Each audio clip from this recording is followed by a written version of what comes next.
by Coach Snooze. All right, welcome in, everybody. My name is Coach Snooze, aka Sean Weedle, and this is a brand new show covering the New York Jets. Just talking Jets, really talk football, talk almost any sports, but we're going to be Jets focused here, and really excited to get going. So this is the first ever episode of Jet Lag, and really just figure it'll be for a lot of people like me, long suffering Jets fans. Um, so anyway, we're about a week from training camp. Season's coming a little bit sooner than I think a lot of us think. You got the summer lull happening with sports, although we have the World Cup final, so that's good. But otherwise, excited to get into it and talk a lot about the Jets. So let's do it. All right, so this is the first segment I want to do, calling it the boarding pass. So kind of just setting the table, getting everything ready, like we're getting ready for a flight here. So really just wanted to talk about kind of where the Jets stand. I mean, it's been a weird couple of years, right? We had the Justin Fields year last year.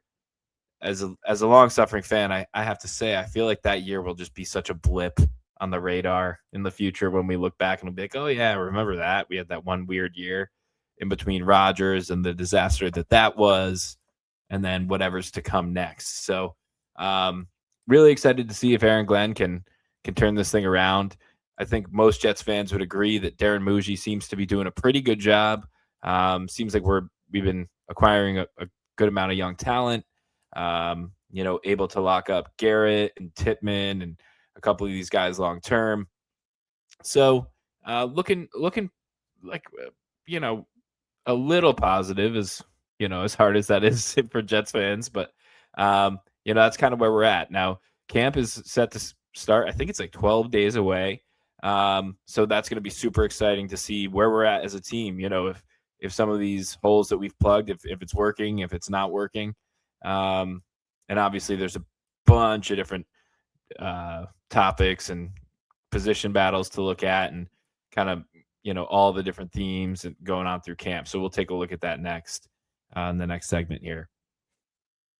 All right, time for the next segment. Don't sleep. Don't sleep. Got 5 things that I just want to run through about training camp and what we're kind of looking at coming into this season, just to see, what storylines are worth paying attention to. And we'll start off number 1 with, of course, I think it's at the top of a lot of Jets fans' minds, Geno Smith. So he's back. I went to his first ever game. I'll never forget it. It was versus the Bucks at MetLife, and Geno actually drew a personal foul penalty running out of bounds with a couple seconds left. If memory serves, a couple seconds left. That I think it was actually rookie Levante David as well who committed the penalty, pushing Geno out of bounds. That gave the Jets a field goal to win by like 1 or 2. So that was kind of a funny game. But anyway, yeah, Geno's back. Now, this summer he's gotten into a little bit of trouble. He had that really weird incident where the woman was accusing him of all sorts of things. Now, we don't know what's true, what's not. I'd rather let law enforcement there do their job. And it did just come out recently that everything's done there. Everything's settled. No open investigation. He has not been charged or arrested or anything like that. So it seems like that one is over and done with. Not sure exactly what the case was there. But as a Jets fan, I have to say, when those sorts of bits of news come out, it's just feels like same old Jets, right? It's not fun to see your quarterback who, the whole thing about Geno is like he was immature when he was here last time, got punched in the face over a couple $100, kind of tanked that season because of that. And then he's had this whole redemption arc story of maturing, being a pro's pro, that sort of thing. And then he comes back here, and the first thing we get is a crazy video and potential problems. So I'd like to see him stay away from that moving forward. I know he did receive a speeding ticket as well. That's something that's a little, let's leave this behind us and just see what he brings to camp. See what kind of leadership he brings to camp. See what, if there's steadiness there, if he's able to get the ball to Garrett, if he's able to get the ball to our young tight ends. And if we can get that chemistry, because the big thing for Gino is, I think he should be able to be protected. Now we'll talk about the trenches a little bit later, but I think Gino should be, feeling confident and comfortable behind this offensive line. A lot of young talent there that I'm hoping that can be the strength of our team, that we can build that wall and, stand up behind these big boys. So now the next thing, I kind of touched on it when I was talking about Gino there, but, the wide receivers. We got Garrett. Obviously, we want him to get the ball to Garrett. But something that's been a huge problem since Garrett's been in the league for the Jets is that we haven't had those secondary options to get the ball over to when they're doubling, tripling him, shading coverage that way.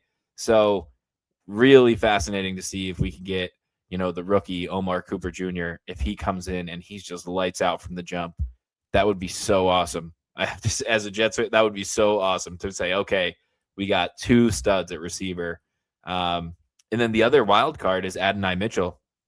If AD Mitchell can, play up to his potential, I remember when they traded him here, the coach is a former player over there. I forget who it is. Is it Reggie Wayne?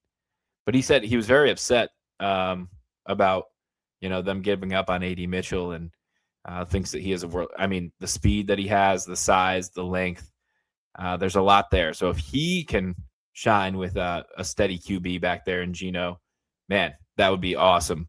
Then the other thing, for us Hardos, we want to see, who's going to step up beyond that. Is Arian Smith able to, kind of overcome that shaky, worse than shaky rookie year and, be a burner for us, be able to bring that deep threat every once in a while to keep a defense honest. Then we got Tim Patrick. Is he able to be a steady presence as well? Isaiah Williams bringing that juice like he did last year.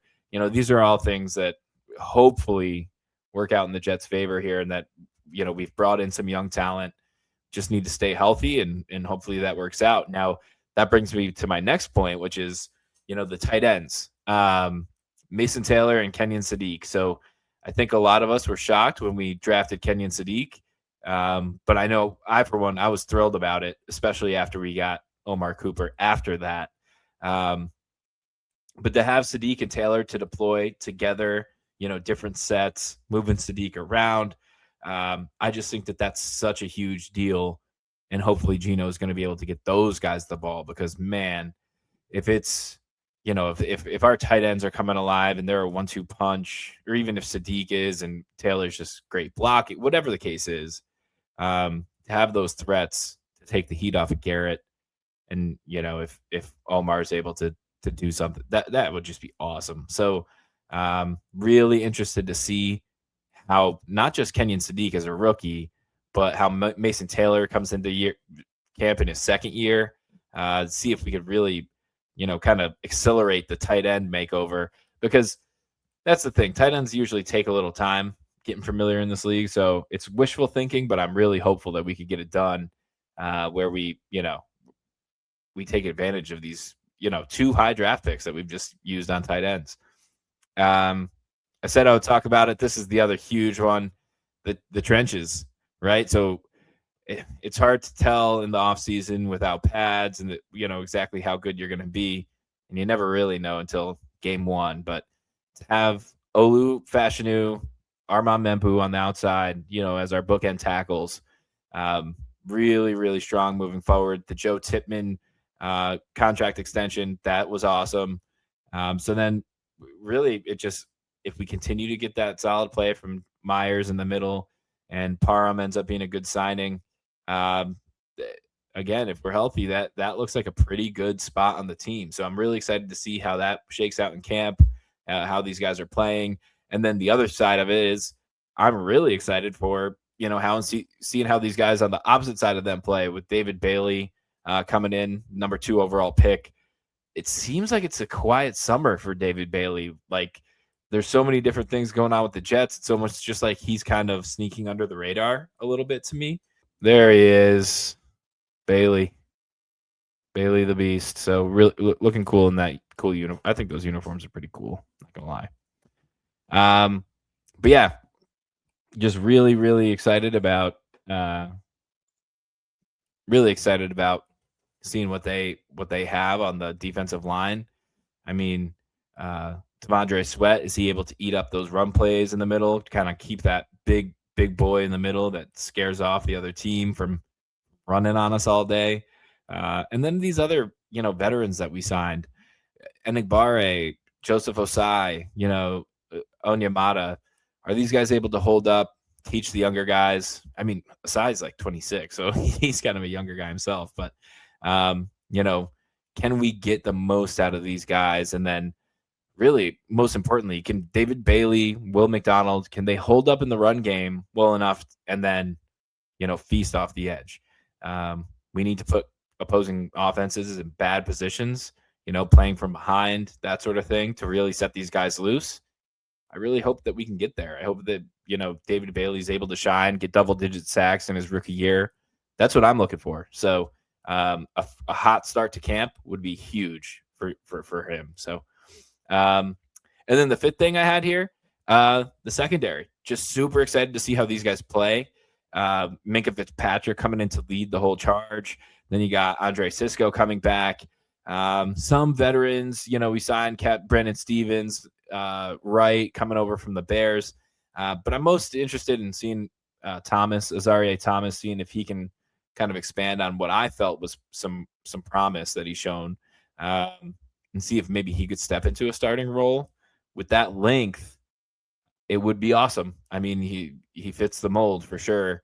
And, being able to use that length, and hopefully he has a little bit better ball skills than Sauce Gardner, so we can come away with some takeaways there. But super excited about that. And then how could you not be super excited about our D'Angelo Pons, obviously, but just the nickel and the nickel corner depth is just awesome. Like Stiggers, Brownlee, Pons, seeing these guys battle in camp, they all could maybe play outside a little bit. So it's like, have at it, see who can come out on top. I think that's a really healthy competition. Super excited about what happens there. So yeah, those are the 5 things I'm not sleeping on moving into camp. But comment below what you're looking for, what you're looking forward to most in this year's camp. All right, Turbulent. This is where I'm seeing a little bit of shakiness in camp, where we have some positions that we're going to have some battles, but most importantly, I just think it's a little shaky there.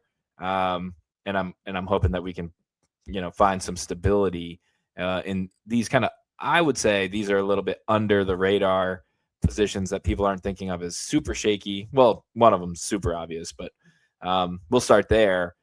Backup quarterback. I mean, Jets fans know this better than almost anybody. If you just have a kid back, as the backup quarterback, we're in for a world of hurt come November, December, when they need to be trotting out there. And we can't even move the ball. We can't even get 20 yards on offense. So a little bit concerning to see. It's, Cade Klubnik, Brady Cook, Bailey Zappi. Really want to see what we end up doing there. So, I just think that's a little turbulent. I think we need to figure out what we're going to do. And the flip side of that is, hey, if Gino stays healthy, can carry us, great. If not, we need a backup. Maybe it's just nice to be able to see what we have in Klubnik, especially with the 3 first-round picks going into next year. It's like you kind of got to see what you have a little bit, if you have any plans for him to stick around at all. Otherwise, I guess you could say, all right, he's our second or third quarterback behind the rookie, and he can maybe fight for that backup spot next year if he impressed us over the course of the year. I get that thinking.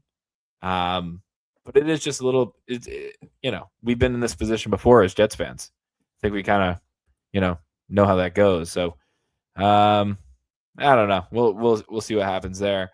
Now, the other one, I touched on this a little bit earlier as well, but that wide receiver 2, more so wide receiver like 3, 4 pecking order. Does Tim Patrick come in, and is he the stabilizing veteran presence? Does Isaiah Williams continue his ascent where it's like, we just can't keep this guy off the field? That would be awesome. Does Adonai Mitchell take that step to where he's actually catching touchdowns using that large frame? Omar Cooper Jr., lots of touchdowns last year. Can he keep that momentum going in the big leagues? So these are all just things like the bottom line is we need help for Garrett. If it's, through these guys stepping up and finding their roles, perfect. If it's, us using those two tight ends on the field together and using them as big bodied weapons in the red zone, that sounds good to me too. We just need to help this guy. I mean, man, he's been running around out there alone. No quarterback to throw to him, no other skilled players to take the heat off of him other than Brees. And yeah, it's been rough. And then the one time there were good skill players here, they kind of like froze him out of the offense, playing buddy buddy. We all know who that was. So, yeah, just I really want to see that. And then the final one that I really feel like is bringing some turbulence. Let me hit you with the ticker. Turbulence. Running back. So, I think we're just putting a lot of eggs in the Braylon Allen basket. If he comes out and he's just this, freak running through people again, really kind of got better, stronger after the injury, great. I'm a little concerned about like the dynamics here. Are we going to rely on him so much, or is Isaiah Davis going to step up? Is Hall going to get 20 carries or 20 touches a game? Like what exactly are we going to do here in the running back roles? I hope we see that early in camp to see if we can shake out kind of what we're going to be seeing here. If there's a set third down back, does Kenny Nwangu, I can't even say his name, but does he get any touches or is he just strictly on returns? That sort of thing. So, yeah, interested to see there. So another one I'd like to touch on as well, the edge rotation. We know it'll be Bailey and McDonald, but if they're not able to hold up against the run, do we have these bigger packages where we maybe sub in, maybe it's not always one of those two and Osai and Enagbare. Maybe we're looking at doing these big packages where we put these guys who we think of as D tackles, out and really try to eat up as much space as possible on obvious running down. So should be interesting to see there how we deploy the guys on the D line and see if we can get creative and, maybe, find ways to stack it up and get messy to where the other team needs to worry about, our core guys without blitzing. All right, here's a little segment I like to call the snooze button with Coach Snooze. We're jet lagged. We're snoozing. What are we snoozing on, though? I think the number one thing in Jets fandom, Jets takes, Jets Twitter that's being snoozed on is David Bailey. David Bailey seems to be avoiding the headlines coming into camp. We took him number 2 overall. You'd think there'd be a little bit more talk there. I feel like I'm hearing a lot more about the guys on offense, what they can do to transform this team, and not so much David Bailey, who, with his draft pedigree and where he was taken, what he was able to do in college, we're hopeful. We're looking at him as a I would hope an elite pass rusher somewhere down the line. So that's a huge deal. Would love to see if David Bailey could come out of his shell early and often and kind of arrive as this guy is the real deal. The Jets made the right pick, no doubt about it. So we could move forward from that. But I would say hitting the snooze button on David Bailey because, man, I don't hear anything about that. Still sleeping. And then my other prediction with that, I have a couple takes at the end that I'll just get off now because it's topical to David Bailey. But I think training camp's going to start up. We're going to get some flash. They're going to start tweeting about David Bailey, how great he's playing, how fast off the edge he looks. And it's just going to spiral out of control. He's going to be the number 1 most talked about player on Jets Twitter. And I think it's probably going to be because we're going to be talking snap count. Can he stay on the field? Is he our new superstar? I think that's going to be a big deal. So, yeah, we're snoozing right now, but I think we're going to wake up pretty quick. This is a very knowledgeable fan base, best fan base in the world. To be sticking with these Jets at this time, you're one of the best fans in the world as it is. So I know a lot of us got a little reprieve when the Knicks won the finals. We're, a lot of us got that blessing. So super happy there. But yeah, these Jets, they got to turn it around for us too. So yeah, that's one of the big snooze buttons. Another thing I think a lot of people are snoozing on is, Frank Reich. So um, going back to the start of the offseason, I didn't have this show yet. This is the first episode. Uh, you know, the Frank Reich hiring was really strange. There was, oh, we're gonna promote. We're gonna stick with Tanner, but we're gonna hire somebody to be a senior assistant. Clearly, something didn't go right there. Whether it was Woody stepping in, whether it was Aaron Glenn not being decisive on what he wanted to do. Uh, Either way, that's ancient history now. We have Frank Reich, no more Tanner Engstrand. But I think at first I was like, meh on the move. I can't lie. But as time has gone on, I'm starting to get really excited about that veteran presence. This phrase gets overused like crazy in Jets media, but the adult in the room. I shouldn't even said it. Shouldn't even said it. It's the worst. Everyone says it, but it's true in this case. And I just think that having him there to guide, um, see if he could work with Gino, if they're a good pair, get the ball to these young guys and lean on Brees. I just think that there's a lot of potential with the offense if we could, get the most out of it with Frank at the helm. So another guy I think we're sleeping on a little bit as Jets fans is Frank Reich. All right, so my final training camp takes. These are just some quick hits, just kind of telling you what I think will happen in training camp this year, and kind of how the narrative will shift with some of these players. So I think the number one first thing that's going to happen, that we're all going to see, is David Bailey pop. I said it in the last segment, but I just think David Bailey is going to pop. He's going to shine, even without pads on. I think this guy's going to catch the attention of the beat. They're going to see how fast he is, how he looks like a stud out there. So I think there's going to be a lot of excitement building about him, but maybe not as much as this next guy. Camp is often kinder to the skill positions and people who can, maybe make a good catch, like Omar Cooper Jr. That's who I think is probably going to come out of here as one of the most talked about rookies. I think it's going to be like fantasy circles are going to be having podcast episodes about how this guy might be the biggest sleeper, how, he's looks like he could be on par with Garrett Wilson. People are going to go crazy about this guy. So that's one of my other positive takes, is that Omar Cooper Jr. is going to get everyone really excited that he might be a stud. The other takes I got, well, I didn't say this before. I've listed it as a different one, but with David Bailey, I might have mentioned it in the last segment, but his snap count, I think his snap count is going to be a big thing for Jets fans, seeing if he's able to stay on the field. If we're utilizing him as much as fans want, if they're bringing him along a little slower than fans want. So, we'll see that. And then, who all we keep, I think that's going to be really interesting. I think that we're going to keep a lot of defensive backs. When I look through this, the names in our defensive back room, the corners especially, there's just so many names that have to stick around. We'll see, who gets the boot, but I think that is one that I'm keeping an eye on. So, all right. So this has been Jet Lag with Coach Snooze.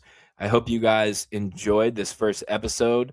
Really just going to be talking Jets here, going live more often in the future instead of just posting a video up like this first one. I just wanted to make sure I got my baseline thoughts out there before I started covering, all the daily stories and all the daily content. But moving forward, I'm going to be recording, going live on YouTube. So I would love to get some interaction, questions, people calling in, doing whatever we want to do to talk Jets together. Super excited for this season. This is one of those kind of seasons that I think is slept on, because there's all these seasons with so much pressure and potential, like when Rodgers was here, or build off of a year, the second year of Darnold or the second year of Zach Wilson. I think a lot of fans get up for those kind of years, whereas a year like this one, a lot of fans feel like we're stuck in no man's land, waiting on that 2027 quarterback. I don't know. I think that it's a little bit of a good spot to be when People don't think that much of your coach. They're kind of writing off your quarterback as over the hill. You got a lot of young talent, but you're the Jets, right? And I don't know. I think Rex said it best that you sneak under the radar, you can sneak up on people, and I think that's where we are now, and we might surprise some teams. Now, the truth of that is that I don't think we are good enough right now to be one of those elite teams, but that's where you want to be. Just like Rex said, it's cool to be the underdog. It's cool to capitalize on that. But if that's what happens here with this team, we're going to have to make more changes, utilize those picks next year, and keep getting better, because when you're on top, they're coming for you, and you got to play to a different level. All the best teams in the league know that people are coming at their neck. They're not necessarily bringing their A game to MetLife to play the Jets in the middle of November, especially if they're playing the Chiefs at Arrowhead the next week. So we gotta take advantage of the opportunity that we're in here. That a lot of people don't see success when they see this team, and especially Aaron Glenn and Geno Smith, and those guys just need to prove them wrong. So I'm excited to watch. I think that's where we're headed this season. I think maybe we'll at least shock some teams. I'll have to give an official prediction at some point, but I don't know if I'll go playoff, but I think we'll shock some teams for sure. So anyway, really excited for training camp. If you have any questions about this channel, or just about the Jets, what you want me to talk about next, just send it down, put it in the comments below. Really excited about getting to do this, using my time to, talk Jets on the internet with strangers, and hopefully they won't be strangers for long. But yeah, super excited. So I am Coach Snooze, aka Sean, and this has been Jet Lag. I'm gonna cut that part.